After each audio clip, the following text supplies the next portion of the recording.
There's all sorts of I can'ts, which are really, I'm scared.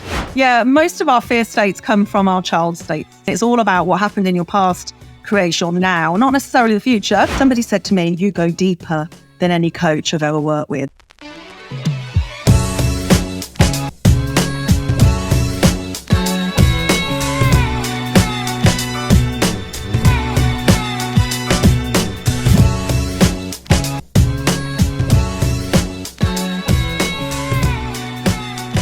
Hello everyone, welcome to the next episode of the Ultimate Marketing Podcast with me, Sarah Cox, Dee Patney and Vish Baba. Hi! Yo! We're in for another fun episode. We've got an amazing and awesome guest with us today, and she is a deep structure NLP mindset coach. She's a coach trainer and she's a business strategist. She's had multiple businesses over the last 20 years, and she helps determined women work out who they really are underneath all the fear and conditioning to be brave enough to find and fulfill their real life purpose. So I'm really excited to introduce you to the amazing Vivienne Joy. Welcome, Vivienne, to our podcast episode. Thank you very much. Thank you. It's really beautiful to hear that read so slowly. Most people, when you come onto something really, really quickly, you're like, ooh. But yeah, that's what I do. Thank you. That's what I love about Sarah. Sarah has this very calm, kind of authoritative voice, and every time she does this, she leads on our podcast. It's just like a very serene but very authoritative and direct. Sat now, turn right. It's like that. I've never been called a sat nav before. Before I get Sarah to lead on the interview, just very quickly, just remember to follow, like, share. You can just search the Ultimate Marketing Podcast on all of the major platforms: Stitcher, Apple, Spotify, and also we are on YouTube. So the Ultimate Marketing Podcast is on YouTube. Go follow and subscribe, and also click the bell so you're notified of new episodes. Back to you, Sarah. Thank you, Dee. So, welcome, Vivienne. One of my questions I've been dying to ask you is, what does deep structure mean? Ooh, now let's keep it clean. Somebody said to me once, is that what I think it means? I said, well, no, not really. That's a physical. So when I first started training, which was a very long time ago, there was a lot of coaches in the world. And somebody said to me, you go deeper than any coach I've ever worked with. And that's kind of where it started. And I think, a lot of the stuff that goes on in our head is stuck in the back of our head. So just asking questions in a really surface way, the tonality and the type of question just gets you the same answer you've had in your head always. So the deep structure questions are really clean language. So they're quite ambiguous, that help the brain to go and find different answers that it's never had. So that's the difference between coaching and deep structure coaching. Clean language is an NLP concept or construct from many, many years ago. And a lot of therapists use it, actually, a lot of hypnotherapists, to make the brain kind of go into places and connect, pathways, etc. So yeah, that's what it means. I also do deep structure business coaching as well, because so it kind of goes across the thing. Most people are looking at surface stuff. What can I sell? How can I sell it? What do I sell it? What does it look like? Rather than what does it really serve? How do I feel about it? How does the client feel about it? So I'm a really intense, deep structure person. There's no light-hearted conversation about weather and crap, unless I've had a few drinks, of course, and then, I'm on the dance floor. With that, I'll probably dance quite intensely, I'm not going to lie. So it's just who I am. And some people know they need that. Some people just want to have a chat. Others know they need to get to the core of what's going on. So that's the main difference. Thank you for the question. Yeah. Thank you. And I know, we're going to talk today about, one of your key things is your inner child in charge of sales and marketing? So that title really fascinated me, because I know, when it comes to doing marketing, you can think you're doing a really great job, but there's things inside you that are stopping you from stepping forward or taking the next step or leveling up. So just expand on that a little bit, Vivienne, and tell us the concept to that. Somebody said, no, none of my children are in charge of my marketing. Because when they heard that, they obviously thought I meant actual children rather than inner child.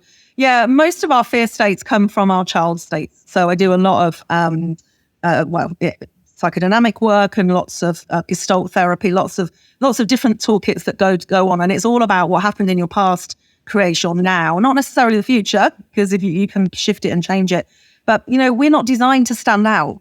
If you think about school, we have to wear the same uniform. We go to the same lessons. We have to answer the same way. We have to say yes, miss or sir.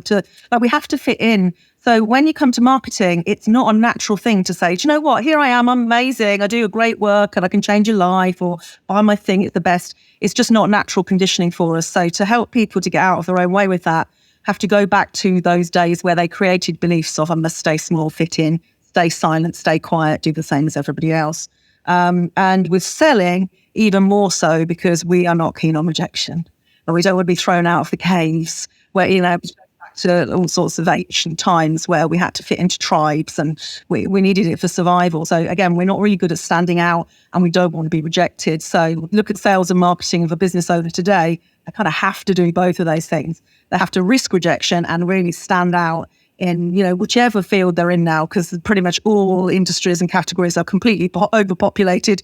So it's essential to do that. So unpicking those fears, understanding maybe some of the incidents or the trauma, and it could be something tiny like having the board rubber thrown at your head. I don't know how old everybody is listening and watching this, but I used to get it quite a lot as somebody who's now undiagnosed with ADHD. I get bored really easily. I can overtalk things. I'm be quite disruptive if I'm not entertained. So I got the board rubber quite a few times, and it was very much a case of shut up, which you're probably thinking right now, I would imagine. So so then to be able to speak out and consistently talk, very, very hard. Vish has got one, look. I'm ready, I'm armed. Anytime I need you to stop, I'll be like... Did that traumatise you, Vivienne? It's really interesting you say that. Vivienne, because I used to run a LinkedIn Live every Monday called Marketing Mindset Mondays. And this, what you say about the kind of fears and challenges we have to overcome in order to be more visible, in order to be, to get yourself out there. And as the entrepreneurial, community has grown, it's so important. So when it comes to marketing, what have you seen based on the clients that you serve? What have you seen has been some of the most challenging parts of marketing that people have when it comes to their mindset? Always video. Always do video. So they'll come to me and say, I know I should be doing video. It's like literally the first call. I'm like, yeah, you should be doing video. Oh, I can't do that. Oh, I don't like my skin. I don't like my hair. I don't like my voice. I don't like, I can't do it. What will I say? I can't use the tech. So there's all sorts of I can'ts, which are really, I'm scared. So that's the thing I see most. The worst I ever saw was a woman who wouldn't even look at herself in a mirror. And she was her business facilitated the need to be online, really online selling. In fact, she's now got a QVC channel. So that's, we went from, she couldn't even look at herself in the mirror to now she's selling on QVC. I mean, that was a beautiful experience to get her to do that. So just being able to understand the beliefs and thoughts and feelings and experiences that have created that is enough for the brain to say, I don't need that anymore. I was 7 when that shit happened. I'm now 47 or whatever, however I think she was. I don't need that anymore. It's not true. And hers was actually all pinned down to her father saying, you can't go out looking like that when she was about 12 years old. You can't go out looking like, you look cheap, you look flashy. He was obviously scared because he didn't want his 12-year-old gorgeous daughter being accosted by 16-year-old boys. So, it makes sense logically to the logical brain, but her unconscious, it said, I'm ugly, I'm fat, I'm no good. And she added a whole load of her own fears into that conversation. So that's going on all the time, Dee, all the time. So that's the biggest one is video. Video is the biggest challenge. Podcast a little bit better because, of course, we can talk and hide. But actually, video is the most powerful. Also, written word. Lots of people saying, I'm no good at writing. I don't know what to say. And my grammar's rubbish. Especially maybe younger generations, they learn in different ways. So that's what I see a lot. And I remember on Clubhouse, do you remember, Vivienne, when you and I used to be on that platform like every day? We used to hear it a lot then as well, didn't you? Like people would be like, I don't mind this because I don't have to be seen. I can be in my pajamas. I can be in my... So you used to get those, they used to be quite open and honest about it, but you could see that those are the kind of challenges that they had. I have to say, I do love you talking about NLP because both I'm an NLP trainer. Vish is NLP trainer as well, aren't you, Vish? Yeah, and and so an interesting question around that actually is NLP went through a bit of a high in the early, when did we do it? Early 2000s, I think. You did it in the early 2000s. Mid 2000s, I think I did it. I did it in the early 2010s because I'm a lot younger than you are. Oh yeah, thanks. A lot younger. And then it went through a bit of a bad phase. How do you market yourself and overcome the preconceptions people have about NLP? Fab question. I'd actually started it in 1999, so I sound really ancient now compared to everybody in here. I'm only actually 51, but I was working for a company and they brought in a sales trainer called Janet. And Janet was an NLP master. And so Janet taught us how to communicate from the position of the client rather than us. So we're like, hurry up. I worked for an ad agency, marketing design. And we were like, hurry up. We need it. We're on deadlines. Got to go to the Times. We've got an hour, rather than communicate our needs to help them to understand the importance of it. So it really changed all our relationships. So I had a really good experience of NLP right from the off. You know, I wasn't hypnotized and, you know, kind of very much jumping around the stage, eating an onion and that sort of stuff. So I talk about when you put anything powerful in the hands of the wrong people, it will be used badly. My car had a problem yesterday. If I take it to a shit garage, I'm not going to get the service. I go to a good one with their testing equipment, I'm going to get the reality if they're good people. So, and also it depends what you want to use it for. I think it got a bad rep, as you're talking about, when lots of public speakers started using it to close sales, lots of embedded commands on stages, and everybody started to be, oh my God, I was, you know, what a brainwashed, missold, etc. Whereas actually when it's used in a therapeutic, consensual way, then it becomes a deep tool that everybody is in alignment with to find problems. So that's how I talk about it really, as the difference between using it as a hypnotist would on the stage, right through to a therapist will know what the end goal is, rather than trying to create an end goal that the client doesn't want, which is kind of where its rep came from, really. So, yeah. And I'm quite keen when I train, so I train and certify deep structure coaches now, and we spend at least 2 sessions on the morality of how you use NLP, because in the wrong hands, it can be really quite damaging, as you know. So, yeah, we're on the 100%. clean side of NLP. Yeah, and 100%. Like even though, you know, and thanks Dee for mentioning it, like the exposure that we've had to NLP, like even though we've had the exposure to it, like I've still gone and been hook, line, and sinkered by people who have used it in a dark way. But it, I mean, you know, it is what it is. Do you find that there's a lot of apprehension when you talk about like deep level and deep structure with people? Do they kind of put up a front around it and go, you know, oh, this is too woo-woo? Like, how do you circumvent that, especially in your marketing? Because you can't go to them and go, you need deep structure help.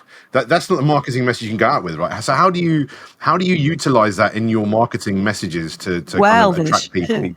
I did a reel this morning that went something like, feel free to share it and watch me and follow me if you like. But it went something like, you think you need the next strategy, the next quick fix, the next blueprint, the next thing. What you really need is to understand what's going on in your head. It's much easier. This is what I said. It's much easier to get the quick fix thing that actually is exactly that.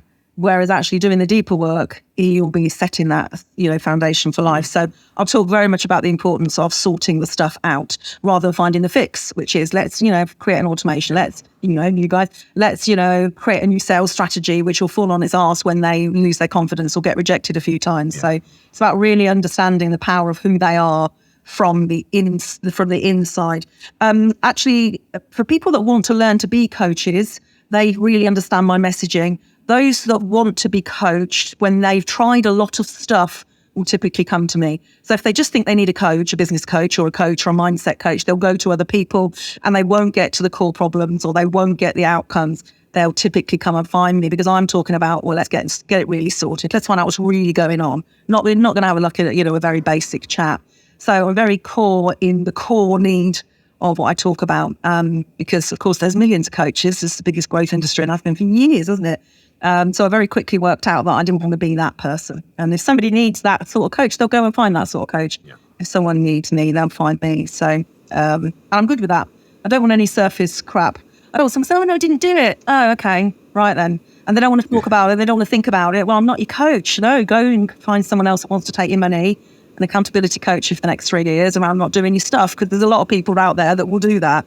No, I really want to get to the core of what's going on. So that's kind of how I market it. Does that answer your question? So yeah, that does answer my question. Thank you. And I suppose, like, looking at it from a marketing message perspective, like what you go out to public with is important, because people aren't ready to kind of jump into where you're at with your therapeutic stuff, your NLP background, etc., because they can dismiss it. So yeah, I think that's a great way of looking at it. And I think there's a lot of best practices people can adopt from that as well. You don't have to just use that in an NLP business. There's loads of best practices that are not just NLP businesses, but any business can actually adopt from that, isn't it? Right? It's actually meeting your customer where they are, but then helping them form a bridge. Russell Brunson calls it the epiphany bridge to where they want to get to, and showing them how to do it by solving their problems, which are deeper rooted. And I think the more successful business owners are happy to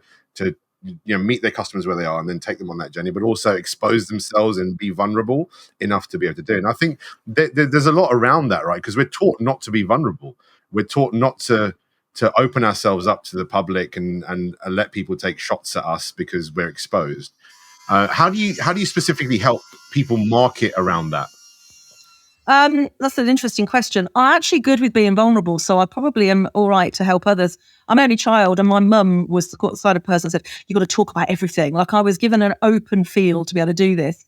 And I'm also a spiritualist, so I'm kind of open to everything. I'm open to connection. And so if anyone's going to rib me, it's going to be probably about that, or question me, it's going to be about that more than my career as a coach. But actually, vulnerability is really understanding where the fear sits. What is the fear? It's all fear-based, I'm not allowed to swear on here. Don't know who the demographic is, but about 4 or 5 years ago, I went to a personal trainer, and my fitness has always been my challenge. So we all have a challenge in life. Mine has always been fitness. I really hate exercise from something that happened when I was 13 years old during cross-country running. So I unpicked loads of it, but still bloody hate it. I mean, I really do. So my challenge is always around that. And so if I think about that, I'm always going to have a problem. If someone talks about anything to do with exercise, it's always going to make me, I can't do it. And so I have to work on that to work on my end result I need. And actually, vulnerability, we have to work on the fear of vulnerability. What happened when you were vulnerable? Yeah, what was the impact on that through your life? So that we can remove that childhood fear. It's as simple as that, really. Because actually, vulnerability only comes when we've got something to hide or we're scared.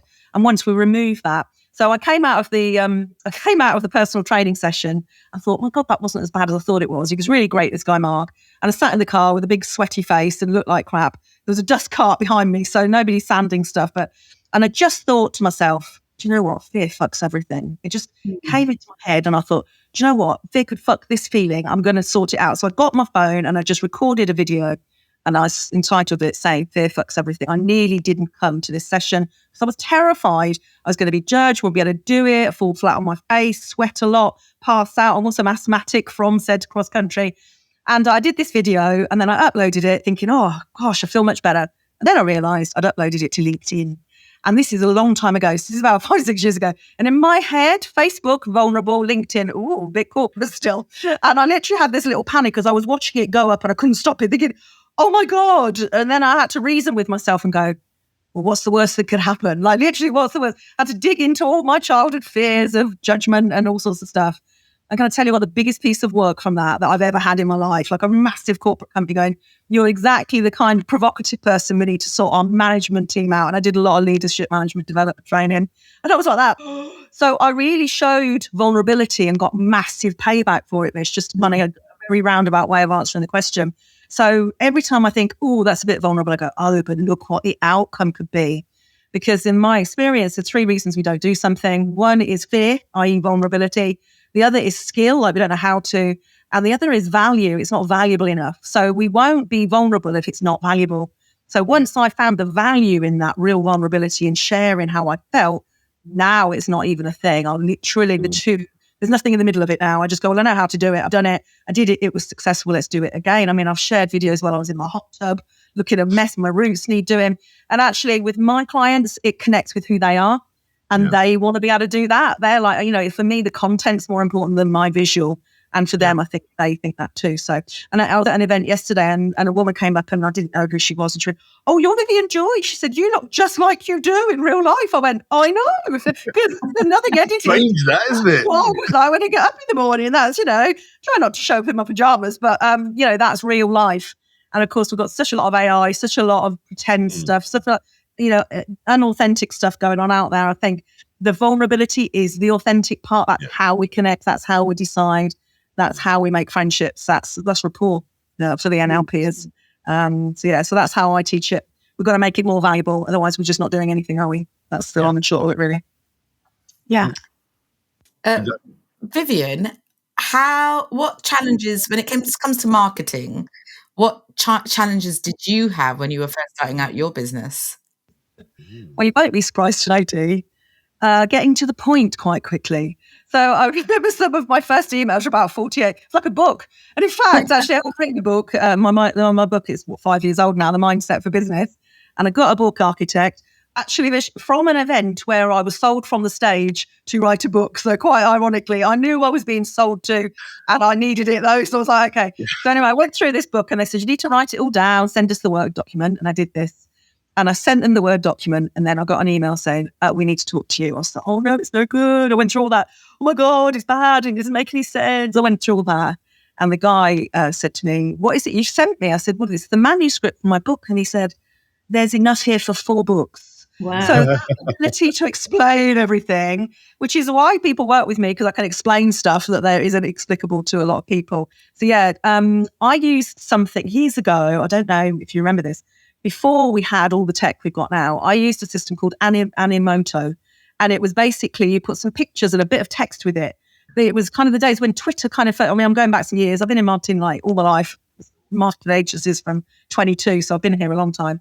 I remember Animoto. It was one of the first things I subscribed to when I had a business. Too, right? I loved it. And in fact, I sold a service. I used to have a recruitment business and we sold recruitment videos where we just took pictures of the kind of people they wanted, got the pictures and a bit of text with it. But what it did is it had very restricted characters. So it really taught me I could only put like 5 words with this picture. And it was the best training I've ever had on marketing of how to succinctly describe what this visual was about or what my message was. So that was my main challenge, is narrowing it down and getting to the crux of it. And still now I'll write a landing page and then I'll highlight the important bits and then go and delete as much of the rest of it as I can. I definitely do a lot of over describing. So it's always a challenge for me. Thanks for reminding me of that, though. Probably should go and look at one of my landing pages that I just kind of lied in fact. So, Vivienne, I know you've got a couple of businesses. You've got like She Enjoys and She Coaches. So just tell us a little bit about your 2 businesses. I'm just to explain the difference between the 2 of them.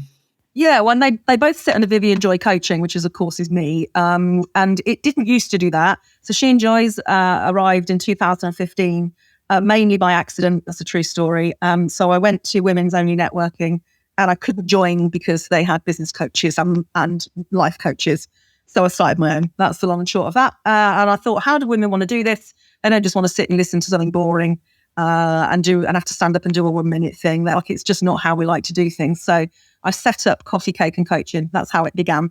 And so because people didn't really know about coaching as much then, not mainstream, whereas now I think COVID changed that. Everybody kind of knows what coaching is. So they used to come, eat cake, they would network, and I would do a mini training about 20 minutes long, in person this was, and then I would put them in groups of 4 on tables and give them set questions to talk about. So group coaching, peer group coaching that I used to go and intervene in. And I loved it. They loved it. I used to fill it out. I used to enjoy it, really. It was only because I wanted my own networking thing. And then people used to come and say, oh, that thing you just trained us about, I don't know how to do that. Can you help me with that personally? And essentially, I was doing all my NLP certification, but I really didn't intend to set up a coaching and training business. I had a really successful 6-figure recruitment business with a team and offices, had a really lovely business.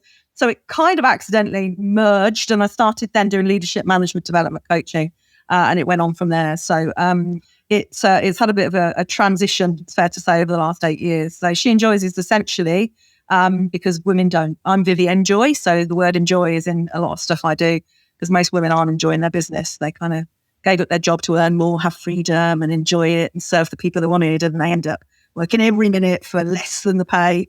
well, in fact, no pay sometimes, and stressing themselves out and can't find clients. So it's a little bit of one of those tongue-in-cheek things, really. So yeah, so I run events still, run masterminds, and she coaches is the deep structure coach certification and mentoring. So it's a whole other level of stuff. And then me is the coach in the middle of it. So that's how and I'm just going through a rebrand right now. So very lovely question for me to get asked. I've got an appointment after this with my branding designer. So hopefully that's helped my brain to focus in on what that is. But I envy people who are starting a business right now, because they can start with simplicity. Because I've done so much, and I've run sell-out retreats, and I've got online, I've got over 200 programs online, I've got books, I've got coaching cards, journals, I've got, 3 or 4 different programs, got memberships, I've got a lot. So actually trying to simplify that is a real challenge, because of course, when you've got stuff and it works and you've got people in these things, it's really tricky. And a podcast I was on last week, a woman said to me, if you could start again, what would you do? I said, I'd have one thing, build it very high, rather than have multiple things across that I'm serving similar customers with. I would have done it slightly different in this day and age. So, but yeah, they're the basis. So She Enjoys is about helping business women enjoy it. They're usually typically at the beginning of their journey, very, very lots of coaches who haven't worked out how to get any clients or who they are at the beginning of that journey. And so very much support and training and a bit of peer group coaching. And then She Thrives is my mastermind. So that's me, deep structure coaching them to build their business. And then she coaches to become a coach, essentially. I didn't realise you were in recruitment, because I came from recruitment. I had 17 years in recruitment. For many years. Before I went into the coaching training. And I did all of my NLP whilst I was in recruitment. So similar to, So, and I think we're both the same age, because you said earlier on, I think, so we are both the same age as well. 21. Yeah, exactly. Nearly 22. Yeah, that's the one. Yes. Yeah. Yeah. Do you know what? It's interesting as well. Somebody asked me about this last week. Why did I stop?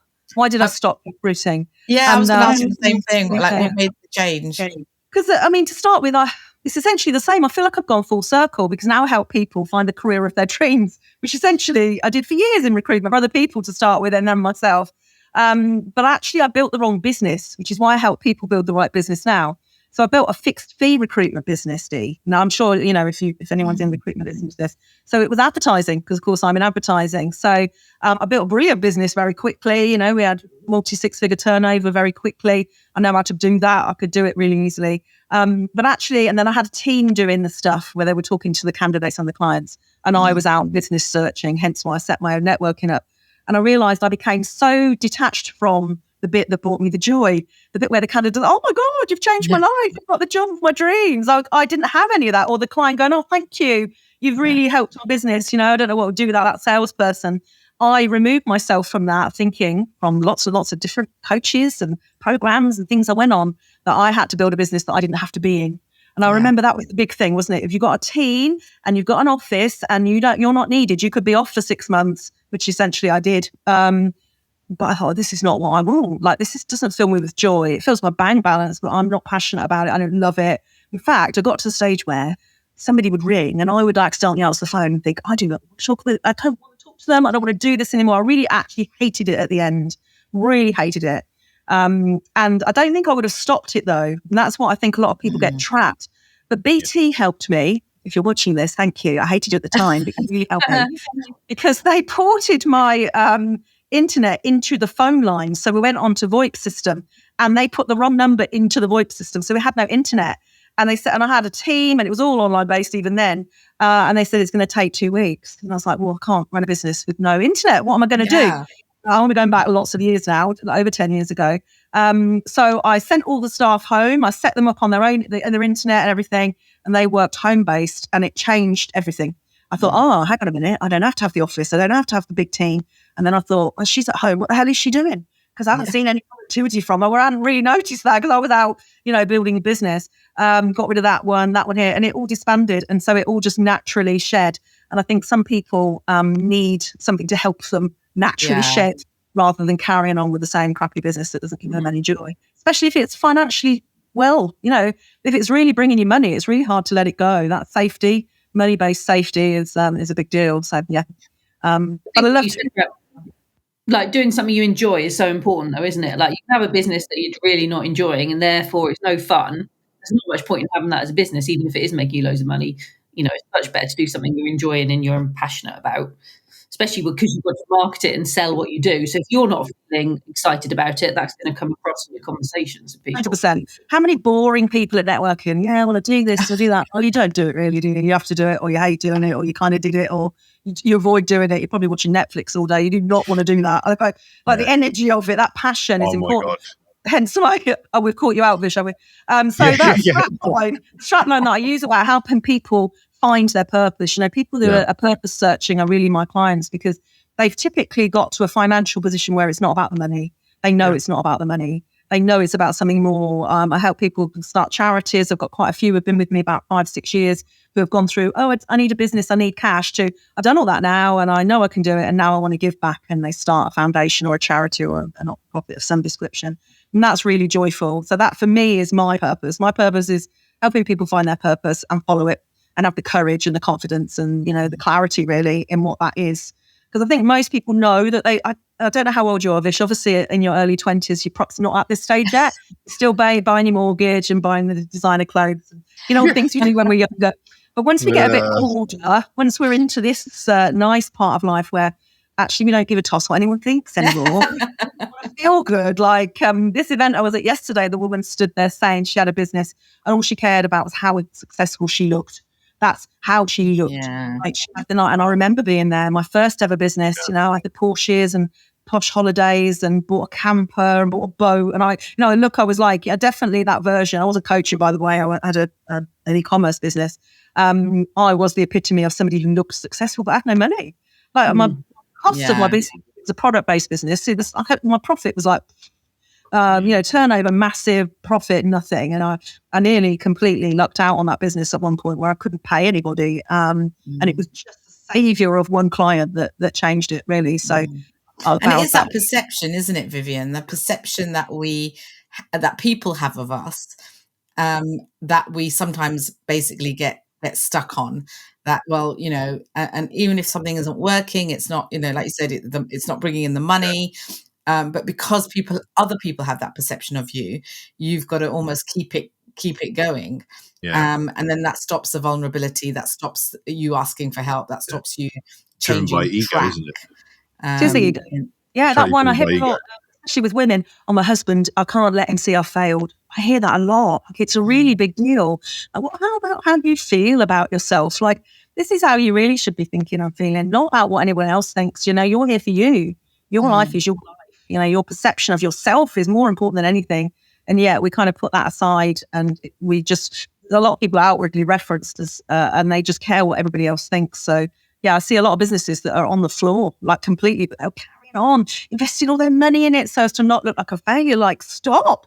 Let's just stop now. Build something you're proud of that everybody go, wow, you managed to find something you love. Like, let's stop that. Let's just work out what's going on and get some clarity. You know, get clear on who you are, what you need, and let's move forward with a business that's right. So, and I know because I've done it twice, built the whole business. So third time lucky is this. So in today's world, especially for coaches, marketing is almost like a minefield. Like it is literally like, oh my God, what do I do? And a lot of people go for they either go for the new thing, you know, right, everybody's doing that, so I'll do that. And I know a really good friend of mine who's also in business. She very much preaches the fact that, you know, rather than just going, right, everybody else is doing that, so I have to do that. Think about what you need to do for your business, what is right for your business. So, you know, like, what advice would you give coaches who are trying to build a business when it comes to their marketing, when it comes to, you know, like really getting their head around it and understanding, you know, how not to go after what everybody else is doing? I've got 7 words. It does have a swear word in it once again. You've done well. That's all right, you're allowed. It's work out who the fuck you are. That's the first thing you have to do. Otherwise, the marketing is all the same as everybody else's. So I'm working with a woman at the moment who is an aquaphobia coach, but she doesn't want to talk about that. I'm like, well, either do that and be that, or don't. Like Or you don't. can't kind of be a bit of this and a bit of that, because you're nothing. There's no, you're not seeing if you're a bit of everything. It just doesn't work. So most coaches are scared to niche. They're terrified of it. It's literally the most painful thing. And I know, because I was there as well myself for a while. But actually find out who they are. Once you do that, everything becomes easy. Like what you say, this, your marketer. Once you work that out, saying everything is easy. Who you're talking to, that person. Whereas if you're talking to nobody about everything, it's really painful, because you get no response. So that even embeds that, I'm not good at this, I can't do this. And they get into a right old pain barrier around it. But there's so many. The biggest one I hear, I'm sure you do as well, is, oh no, I don't want to use my social media for business. Well, oh, okay. Don't want a business then. I don't know how. Yeah, I mean, my Facebook profile is my biggest lead generator. Always has been and probably always will be. I wish they'd lift the 5,000 restriction on your private profile. It would make my life good. My dreams come true. If you can hear me better, I'd like to have more, please, because I prefer it to LinkedIn, which is where I should be. So again, I've had every coach saying, you should be over on LinkedIn. You've got 15,000 connections over there, and they're where your people are. I hate it there. I don't feel good there. I like Facebook. I feel good there. I feel at home. I feel comfortable. My clients are there. So it's about finding out who you are and who you want to serve with what and where they are. I mean, Where it's they're hanging out, where you want to be. Simple as that. And most people don't bother with that. They just follow that coach and go, I'll do what they do because it works. Because it works for them.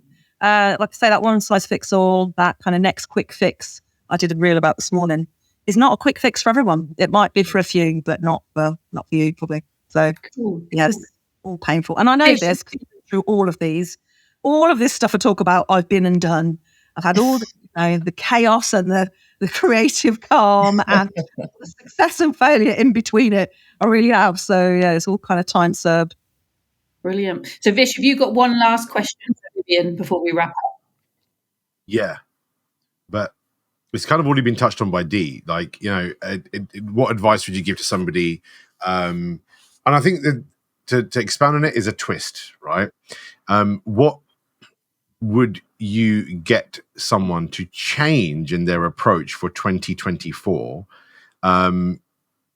especially if they're uncomfortable with video or spoken word or written word? Like, what is the one thing you can say to them or give them advice on so they can change their approach in 2024? Change how you feel about yourself. Change how you feel about yourself. Yeah. Because that's the core of everything. Unless you're building a brand that doesn't involve you, and you can do lots of video that is how-tos, and like I've got a client that does physical stuff, so she can do stuff that's camera work on her hands as she showed it. But if you are your business, you need to change how you feel so that you can market yourself properly of really who you are.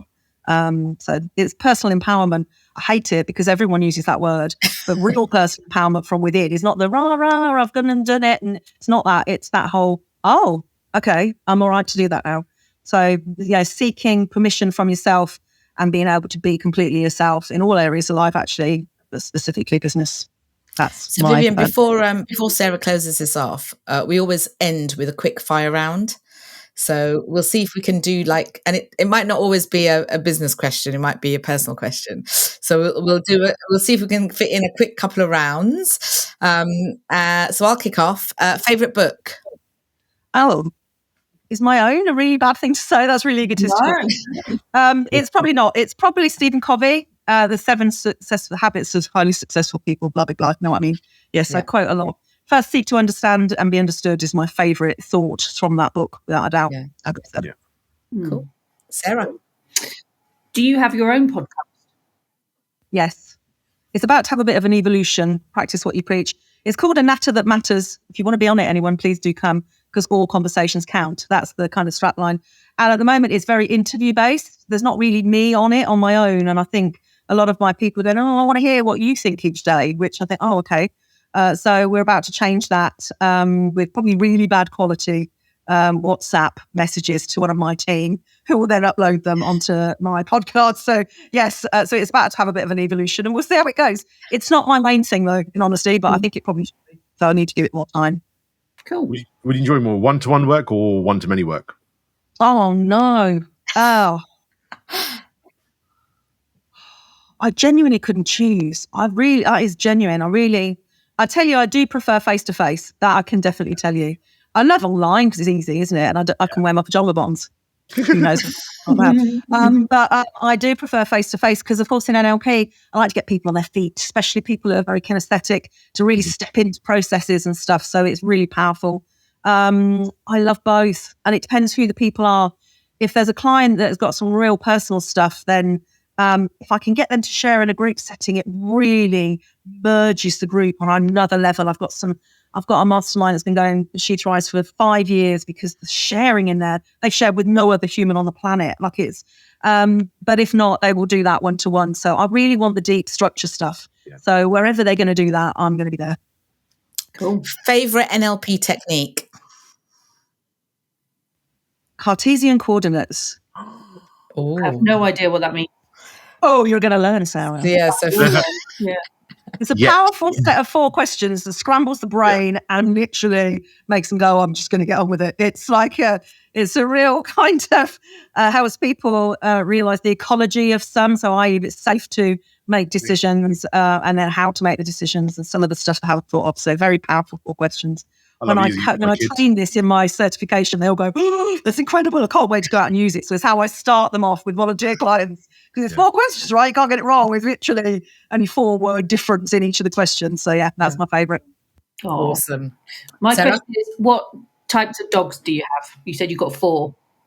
If my wife had anything to do with it, we'd have all the dogs. But we've actually got 4 and there's a 4 limit. And I did say to her 1 in, 1 out, which didn't go down too well, I'm not going to lie. So we've got a beagle who's nearly 10. We've got 2 Bichon crosses and a Chalky who thinks she's Beyonce and rules the house.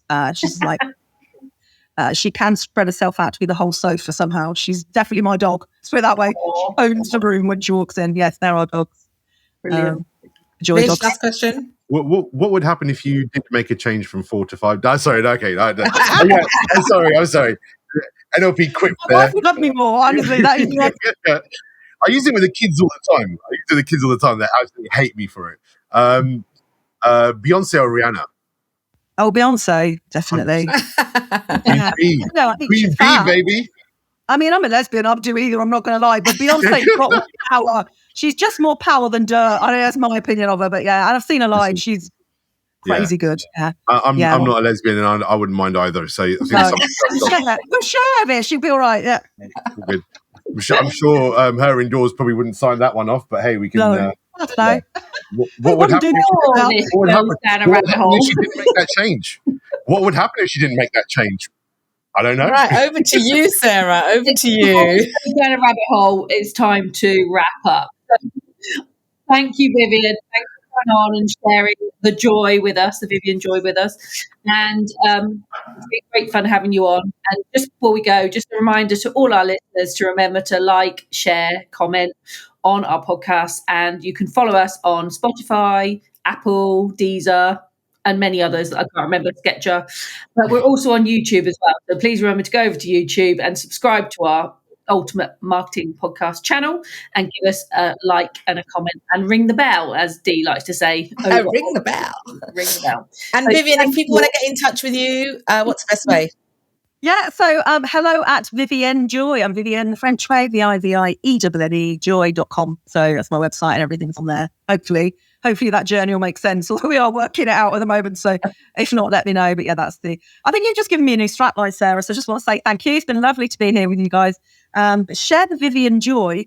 Ooh, I like that. Thank you. I haven't got that anywhere. That's nice. Thank you for that. That's why she is the queen of words. Queen of words. Yes. Thank you so much. All right. Bye. Bye for now.